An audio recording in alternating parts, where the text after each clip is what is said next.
Today I'm going to show you how to cover a dollar store plastic pumpkin with old jeans, adding a textural effect.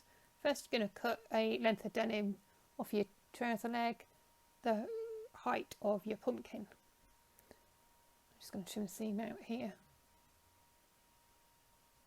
because I don't need that. So as you can see, there are ridges around the pumpkin, and we're going to cut strips of fabric in between each ridge, the width of each panel if you like. So mark with tailor's chalk. This doesn't need to be precise because we're going to trim as we go. You're just getting a rough measurement here.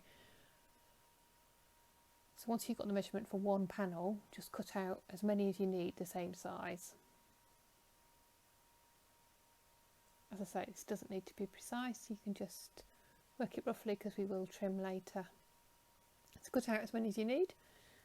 Now you've done that, we're going to paint the pumpkin orange. This is acrylic paint. You might already have an orange pumpkin, in which case you don't need to worry about this step, but I'm just going to give it a good coat of acrylic paint.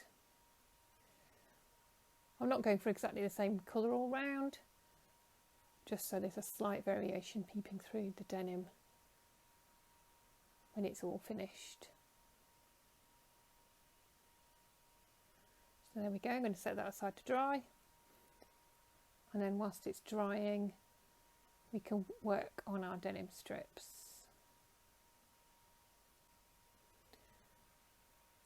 So with a craft knife, sharp craft knife, you're going to cut slashes across each panel. I've gone for 2 parallel lines. It does depend upon the width of your pumpkin as to how many lines of slashes you'll get. A smaller pumpkin you might only go with 1. These are about ½ an inch, centimetre each, very approximately here, spaced a little bit closer together than that. So this is what's going to add texture to your finished pumpkin. So just work your way down. To be honest, this is a bit of a blunt craft knife. Do make sure you have a sharp one.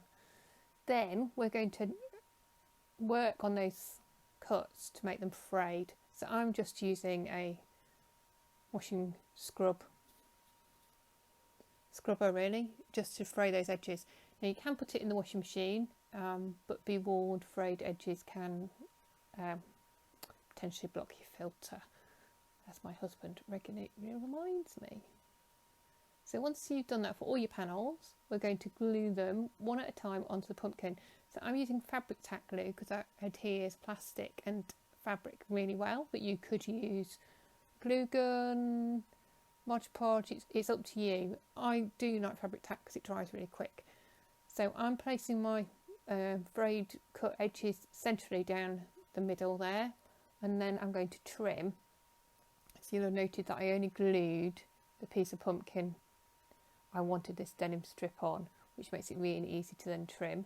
So just work on a panel at a time so that you can trim as you go. So that's one panel on, and I'm just going to slide it under the stem at the top there, which I've pulled out fractionally from the pumpkin in order to do it. So smooth that down and then just work your way round, all the way around the pumpkin. And I pull the fabric tight so that I can see bits of the orange peeping through. Once that's done, we're going to add some jute twine just in the dips. So just put a very thin layer of glue down where you want the jute twine to go. Again, pushing it under the stem at the top, pulling down and adhering. And because of the size of my pumpkin, I'm going for 2 pieces of jute twine just to add emphasis. So this really does add that tiny bit of detail that makes all the difference to the finished home decor, fall craft, fabric pumpkin. So I'm just adding a tiny bit more glue, and then a second piece of twine, and then just work your way all the way around the pumpkin. So these are really easy, simple fall craft project with dollar store pumpkins. Thanks for watching. Don't forget to press like and subscribe below. Thank you.